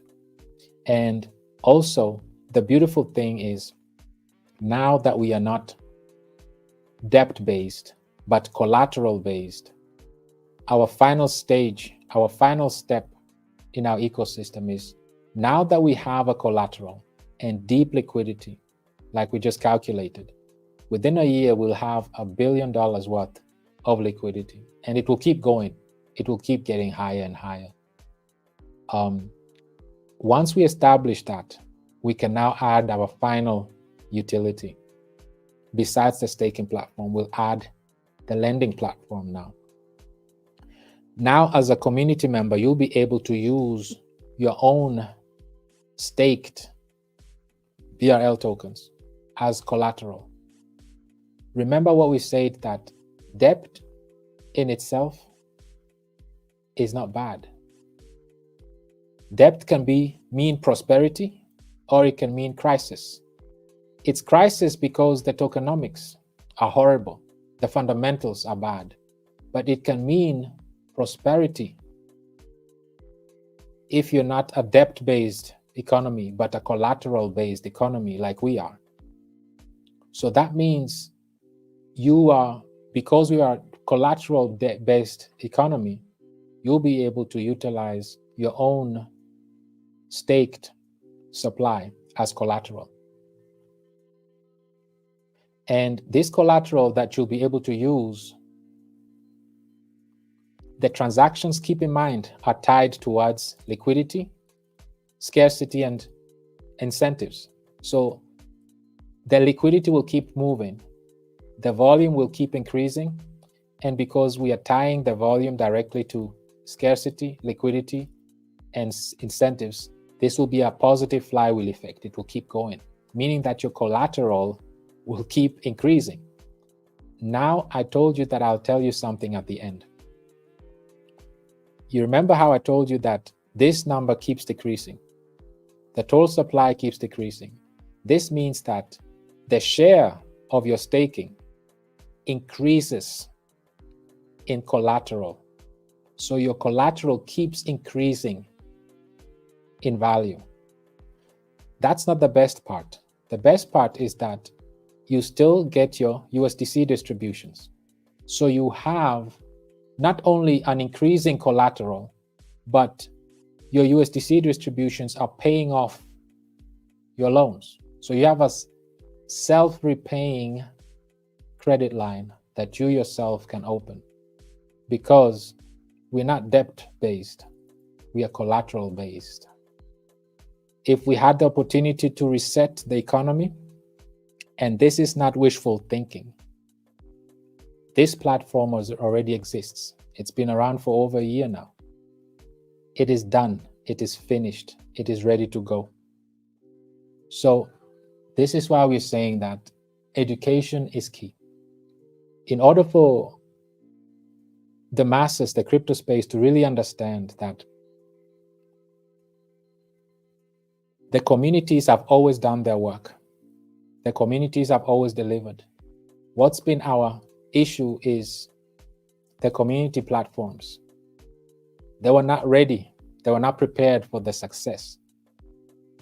So we have 2 community tokens in the top 17. The second largest being Shiba, and the largest one being Doge. They were not prepared for this. They were meant to be just a joke to mock the blockchain technology. And Shiba did extremely well because it was named after Vitalik's favorite dog, and already they tweeted a lot, and Elon Musk also played a major role behind it as well. However, the platform itself was not built or developed to be scalable and sustainable. And this gives us a leg up, that we can consciously make up our minds as a crypto community. And this is why we stress on education, because the more people will understand what solutions this platform actually represents and brings, it will be a no-brainer to be part of this movement, because now we have a platform that is not debt-based, but collateral-based. And this is a win-win for everyone, because every participant, their collateral keeps increasing. This is good because now you're your own bank. You control your own wallet. You're truly decentralized. You have your own decentralized wallet. You have full control of your collateral, and you can borrow against it. And at zero interest. You don't have to pay no interest on it either, by the way. Just a 5% initial lockup. That's it. Initial activation fee. That's it. But no other fees will be on it. So it's a free interest, self-repaying lending platform. Nobody else has this in the industry, and nobody else will be able to do it like that, because in order to get that done, you need the strong fundamentals first. You need to have these fundamentals that we have right now. That will be just built on top of this fundamental. And that's just the second utility. There's so many more that will be built upon, but we have to take it one step at a time. So always understand and look at the bigger picture of this ecosystem. It's bigger than us. It's bigger than the industry can understand. It's ready to go. It's fully developed to really welcome the crypto space to be part of this beautiful ecosystem that is not debt-based, but is collateral-based. And it's a win-win for the holder, because the traders will be trading happily because the deep liquidity. Now we understand the importance of liquidity is because the power of liquidity causes two cryptocurrencies. We saw it here, just two stable coins.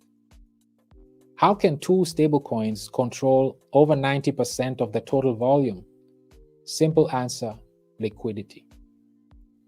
So this is why we stress on liquidity, because liquidity is the twin brother of volume. Those go hand in hand.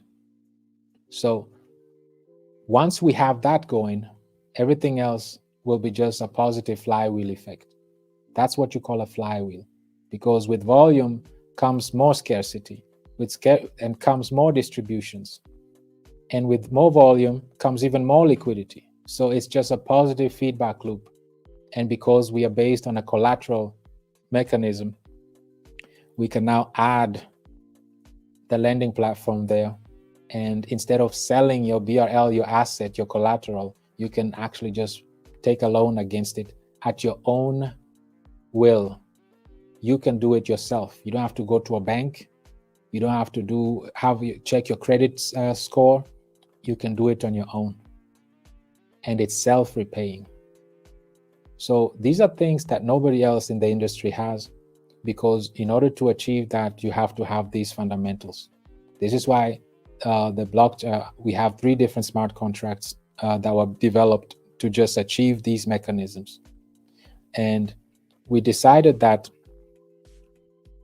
like we said at the beginning, Bullrun is solution oriented, and therefore we focus on 4 pillars of solutions. We've been discussing for almost 2 hours now just the liquidity part of it. These are just the basics. These are just the fundamentals. These are just the core values. We have education as well. This is one of the events that we have. We do 3 times a week education, and in between we do, or on a daily basis, we also do Zoom calls. There is where we educate you on how to acquire ETH, how to open your own decentralized wallet, how to transfer back and forth, how to swap, how to use decentralized exchange, and so on and so forth. We have 3 different weekly events, of course, and let's go by them. Those are the 4.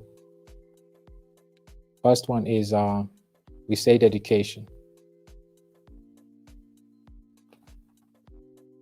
It's the first one right here. So education, we have 3 weekly community events on various platforms, Telegram, Twitter, and YouTube. So education is another aspect that we look at. We lay emphasis on that because an informed and educated community is powerful. And we educate because we want the community to understand and have a grasp of what this ecosystem is all about, and to understand how we are tackling the challenges, the four major challenges we just went through, that the economy, not just the traditional finance, but the crypto industry is facing. And we've developed this a year ago already. So it's been around for a year already. And this is why we kept saying that we are way ahead of our time. And this is why we need to stress on educating. And the more we are individually educated, the more we can really educate others as well, because strength is in numbers. The more of us are educated and informed, the more we can also go out there and educate others. We're not salespeople. We're not here to sell you any seminars or any books or anything. We're just here to inform, educate, inspire, do your own research, make your own educated choices. And this is another pillar that we do. This is the second pillar, is education. Another pillar is security. What does that mean? This is why we developed Survivor token and Killer Whale token as well. Security is because last year alone, over $2 billion worth of scams, rug pulls, and honeypots were pulled. And a lot of people lost their funds. And to avoid that from happening, we decided that we will be developing our own community tokens, okay, that will assist the community members to be part of these early on. And this says it right here. There are two ways to succeed in this industry, and these are to get involved in a vibrant and active community first. Secondly, get in early on these token launches. So this is what we offer the community. So we don't have to go out there and be rug pulled, scammed, honeypotted. We are tired of all of that. We all have a good share of experience with that. And then finally, the social network aspect. What is a social network? What we mean with this is whether you are a content creator, community leader, social media influencer, or just a positive individual who likes to share and educate on their experience, join the movement. Our aim with social networking is to become a global decentralized community. Just like we said, we aim to be not a global debt mechanism, but we want to be a global collateral mechanism. That's what we represent. Our mechanism is based on collateral.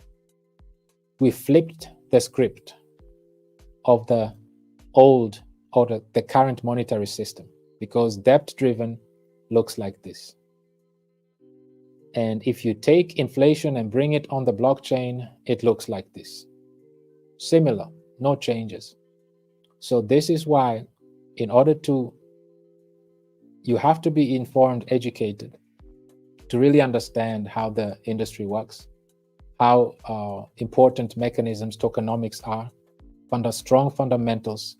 And this is all we aim and strive to educate upon, to really highlight what value that our platform brings and how it works. And its end game is to be a collateral-driven ecosystem that will have the most valuable collateral in the industry. While Bitcoin maxis are focusing on number go up, we are focusing on liquidity go up, because liquidity goes hand in hand with volume. Volume goes hand in hand with deeper liquidity, like we saw here. We just discussed about this. It goes hand in hand with deeper liquidity. Deeper liquidity brings even more traders, and that is tied towards scarcity and USDC distributions. The trader benefits because the stakers are busy accumulating USDC. And the traders, as long as they keep trading, the deeper the liquidity becomes. And we identified that liquidity is key. And the two cryptocurrencies that have the deepest liquidity and only 7% of the market cap share are responsible for over 91% of the trading volume. So this is why we stress on liquidity. And we understand here, whoever controls the supply, the liquidity, will controls the empire. It's as simple as that. And we want to control our ecosystem. And this is why we stress on the social network. Imagine having 100,000 of us that are well-informed, well-educated, aware of how our ecosystem works, aware of the challenges in the industry, and know exactly how our mechanism work, and value our collateral-based ecosystem, stepping away from the debt-based ecosystem that causes inflation and loss of purchasing power. This session was important, community, for us to always understand and be able to answer questions when new members come to our community and are asking in regards, what is this ecosystem about? Why should I be part of this? What do you guys do differently that other tokens are not doing? We say this very humbly.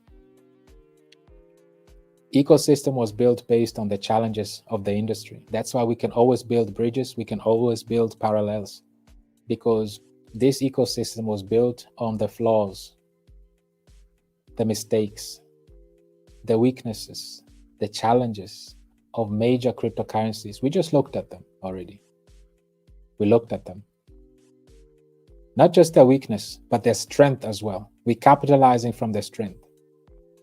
We understand if you want volume, you need liquidity. So we ensure that we have 3 ways to accumulate it. We understand that you have to tie the transactions to incentives, scarcity, and liquidity. And that's exactly what we did. So a lot of things are setting us apart from the industry, because we are not a copy-paste. We are an original, and it's a customized 3 smart contracts combined to achieve all of this. We couldn't do it with 1 smart contract. There had to be 3 different ones. And the social network aspect is, imagine us having 100,000 people that understand this concept we discussed today and see the big picture and understand that this is collateral based, meaning that BRL tokens will not be sold, because if you're taking a loan against your collateral, guess what? Those tokens are locked. They're not going anywhere until your self-repaying loan pays off itself. Or you just keep compounding your collateral and you can just infinitely just keep taking loans against your collateral. We flipped the economy. That's what we will do. The answer is, what would you do? What would your ecosystem look like if you had the opportunity to reset and start over? That's not a hypothetical question, because we can do it. We already did it a year ago. This platform is a year old already. So that's exactly why we developed this platform, for it to be dominating this industry, dominating this market, because it's based on the largest cryptocurrencies, the best staking platforms, the most used applications, the most traded stable coins that are liquid.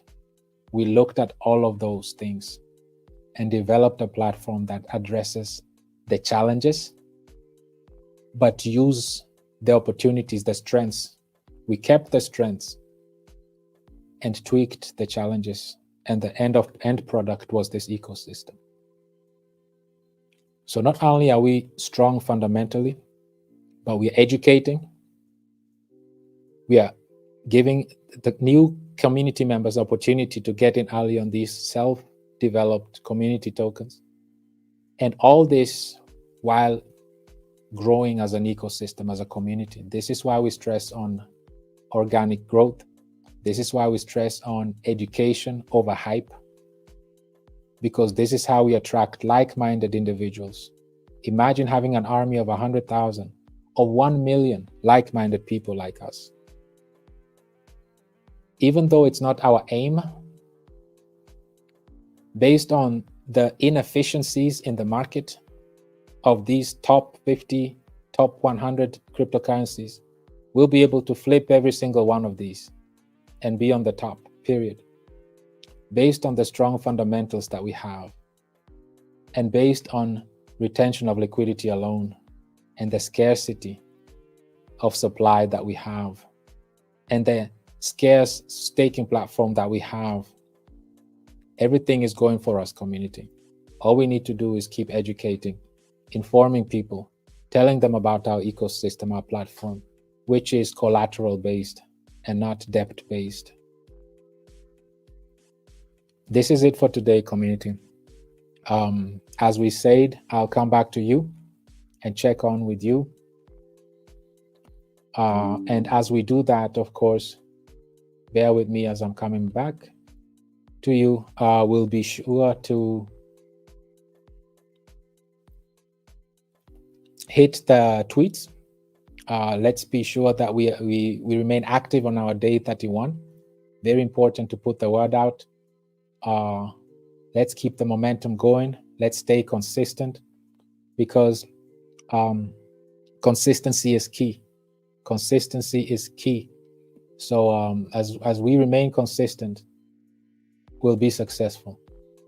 Like we said, it's a very unique ecosystem. It's very complex. This is why we keep giving it bits by bit. Just keep educating small portions until we really fully will be able to wrap our heads around this ecosystem and see it for what it really is. It's a beast of an ecosystem, and literally there's no competition out there, because it's developed based on the entire industry and on the top currencies, on the top applications, top staking platforms. And this is how it was developed. That's why it took so long to develop it. And it couldn't be done with one smart contract. It took 3 smart contracts to build this ecosystem the way it is.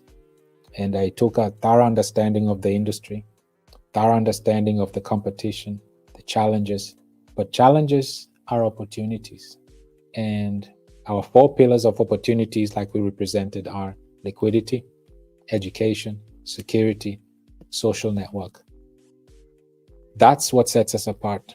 So community, if somebody comes and asks you, why are you part of this movement? Why Bullrun? There are 1,000 other ones being launched every day. What sets us apart? Or what's the purpose? What's the end game? What's the added value? Use this session today. Learn it, understand it, because the more of us that understand and can wrap our heads around this complex ecosystem, but very efficient, sustainable, scarce ecosystem. Once we establish a certain milestone, we'll add the last and final use case utility, which is the lending platform. And that will take us to different levels then. So with that said, community, let me come back to you, check with you, if you have any follow-up questions. And as we're doing this, let's start hitting the tweets. Let's start jumping on the tweets and engage with them. I see they're already out right now. So Survivor Bullrun is out. Beautiful. Beautiful. So let's engage with these tweets right now as I'm going through the questions. So I see Bullrun and Survivor is already out.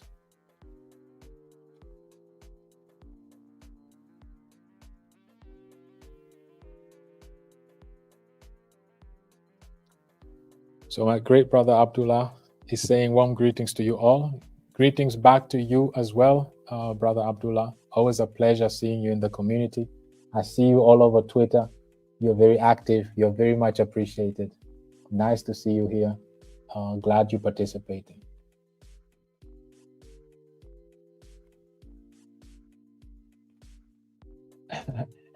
Queen Nancy.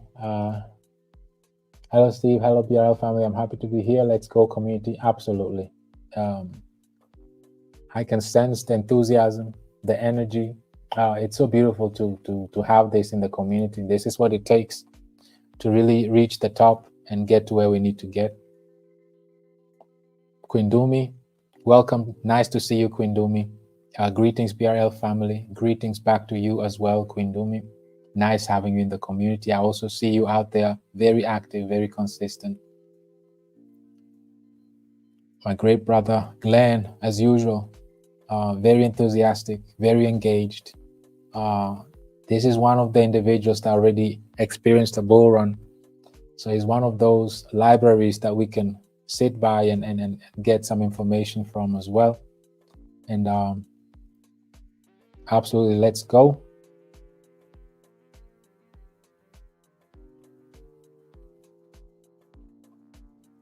My brother Demo has a question here. Are you able to compare the current price of the booster NFT and the price if ETH was at as 10,000?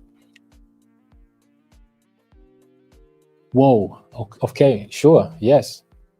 This is how it would be, because keep in mind, the price remains the same. It will always be 0.1 ETH. So 0.1 ETH, if we multiply it by 10,000, so $1,000. A staking NFT booster will be $1,000. You have to pay $1,000 to have one booster, and to max out, you'll need a $5,000. It will always remain 0.1. The reason being is, as we grow as an ecosystem, the liquidity will be deeper. That means we'll attract whales that will be coming in, and we don't want to dilute the ones that already entered early on. So in order to maximize your boosting capability, these whales will have to, just go with the current Ethereum price, which will be higher. So this is why we keep saying that if you really understand and can wrap your head around this ecosystem, you'll really see the value of it. So even those who purchase these ETFs early on and just hold on to them, they'll be able to sell it to future holders and stakers. So you can play this very strategic, but it's up to you. It's a game theory that if you really wrap your head around this, you can really play your hands right and get this, because the ecosystem is based on game theory that benefits everyone. Everyone wins, like we just saw. If you're a trader, you're a holder, you're a staker, it's a win-win-win for everyone, because the simple reason is we are based on a collateral-based mechanism and not on a debt-based. So the more transactions, because transactions run an economy, the more transactions there are, the scarcer the tokens, the deeper the liquidity, the more the incentives become. So the use, which are the transactions, which is the volume, is directly tied to those three key features: liquidity, scarcity, incentive. So it's a win-win-win for everyone. And that's another thing. It doesn't matter when you come in. It really doesn't. It will remain the same. It's a true store of value, literally. So let's continue here. I hope that answered your question, Brother Demo. Brother Tembi is in awe, says, wow. Brother Glenn here, the way we burn is with buys and sells. Let's get the word out. The more we buy, the more we create selling pressure. In turn, creates volume.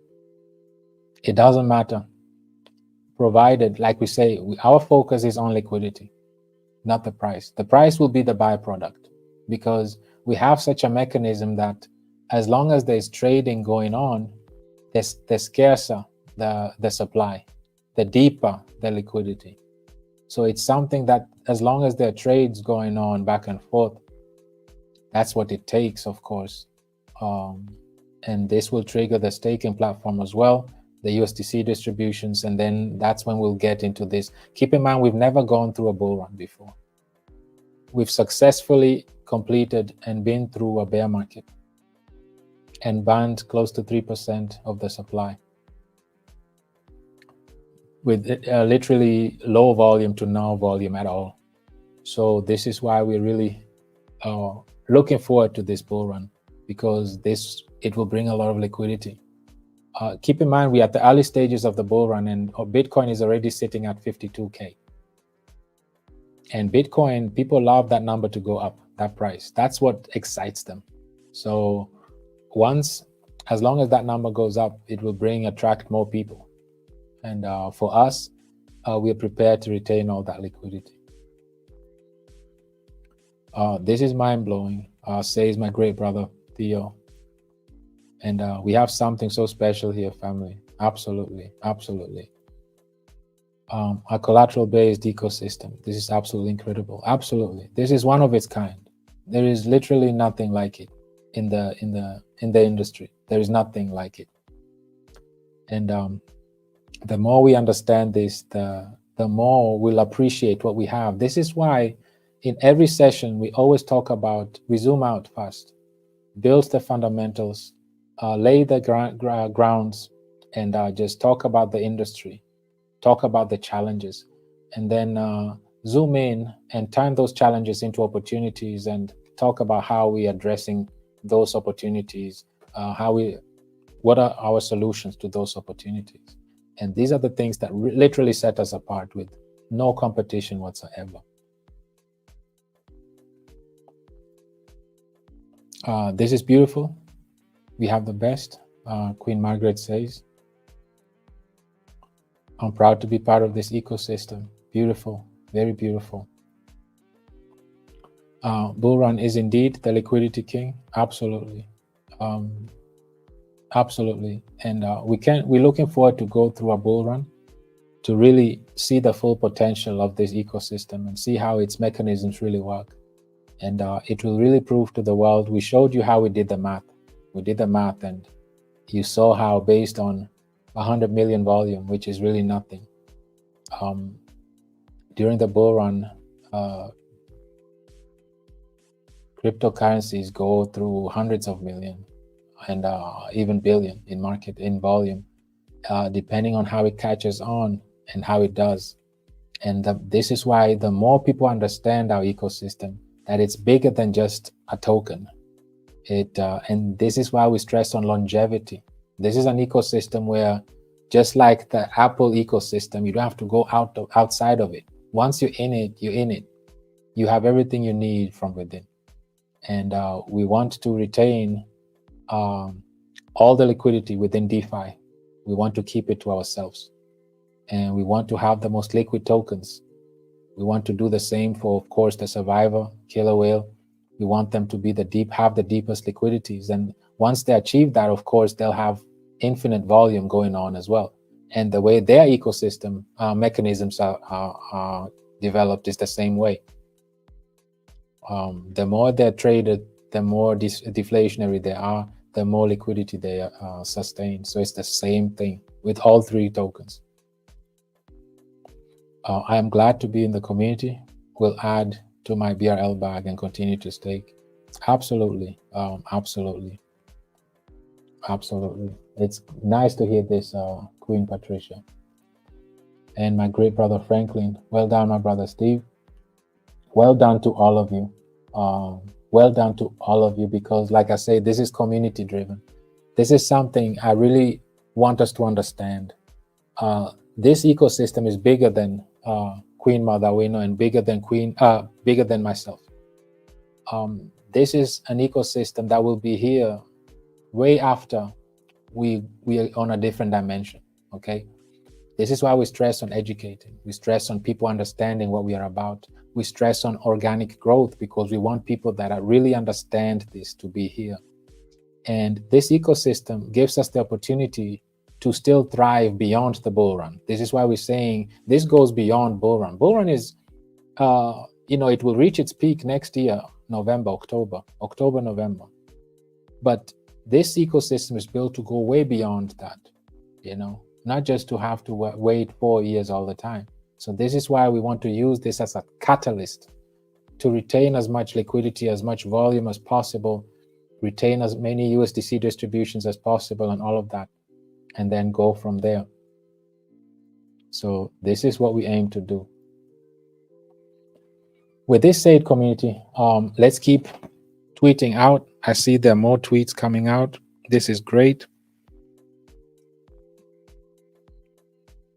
And yes, it's all about the community. We can only achieve this with you, your commitment, your consistency. It's a team effort. It's a community-driven project. It's a community-driven ecosystem.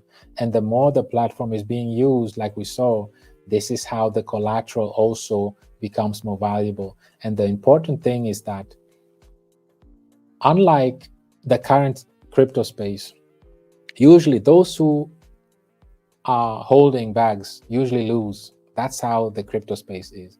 But with our ecosystem, those who are holding, of course, because we have a scarce deflationary tokens, and Bullrun takes it to the next level, it's actually scarce.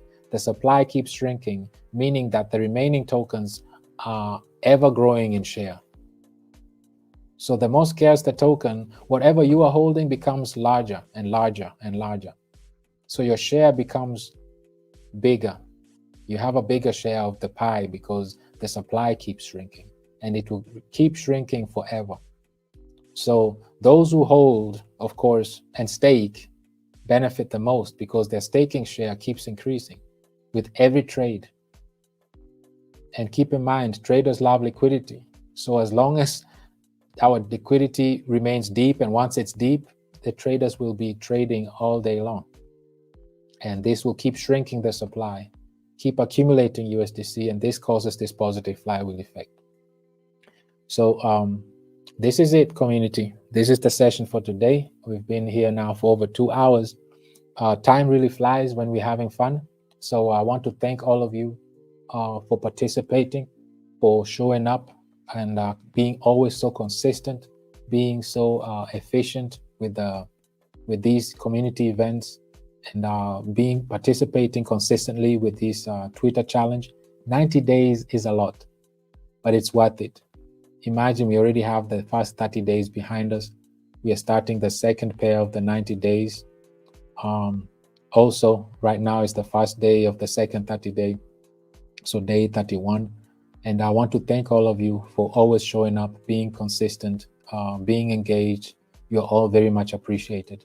And the more of us understand how this ecosystem works, the more encouraged, committed, and confident we will all be, because we'll know that we have something very unique that nobody else has in the industry. We are not a copy-paste of anybody. As a matter of fact, we are unicorn. There's no competition out there for us yet, unless somebody wants to do what we do. But we are the original regardless. So the aim is to address the value. The core value of the cryptocurrency, the blockchain technology, was to benefit everyone. Everyone should benefit. And this is what this ecosystem is all about. It doesn't matter whether you're new in the industry or you're a veteran. It doesn't matter how big your bag is or how small your bag is. Everybody is a winner. Everybody is a winner. And the way this was developed is to benefit the masses, the 99%. Not the 1%, but the 99%. This is the beautiful thing about cryptocurrency, is that everybody has access to it easily. And you are your own bank. Keep that in mind. You have your decentralized wallet. They are your tokens. This is why you have to guard your key phrases. Don't share it with no one. Don't get into conversations in DMs. Don't click on random links from random people you don't know. Often we see people just dropping in our chats and dropping links there. If you see those things, admins, delete those, ban them, delete them. Let's not fall for those tricks. Watch out, be safe out there. Keep your key phrases to yourself. Be safe. Let's not fall for scammers. Right now is high season for scammers. So be educated. Yes, just like Queen Ndumi said, education is key. And keep in mind, people perish because lack of knowledge. And if we are informed, educated, inspired, we won't fall for those things. Rightly said, Queen Ndumi. So absolutely, Queen Val said something here. Let's all comment on the video after the live, family. Absolutely. Thanks for that, Queen Val. And also, don't forget to comment, family. Some investors depend on our comments. Let's all comment on the video. Absolutely, absolutely. Thank you very much, everyone, once more. And let's jump on those tweets. Let's focus on them right now. Thank you again, everyone, for participating. Let's soak this information in. It's a very important session today. Let's all listen to it carefully, understand it, see the bigger picture of what our community, our ecosystem is all about. Let's understand how the industry works. How does the economy works? Our financial system is debt driven, and we're flipping the script. We are collateral driven. We are sustainable. We are deflationary, actually scarce. We have the only scarce staking platform in the space. And let's remain informed, educated, and inspired community. Thank you again for showing up today. You are all very much appreciated. You are the success. You make this community a success because all your efforts, all your contributions, you're all very much appreciated. With that said, I want to wish everyone a beautiful, wonderful rest of their week. And as always, we're looking forward to our weekly, our daily Twitter events. So let's close this one out today successfully, and we'll jump on it again tomorrow. And then I'll see you again on Saturday on our Twitter, on main page VC. Until then, I want to wish you a wonderful rest of your day, family. Bye-bye, everyone. Stay blessed, and see you soon again.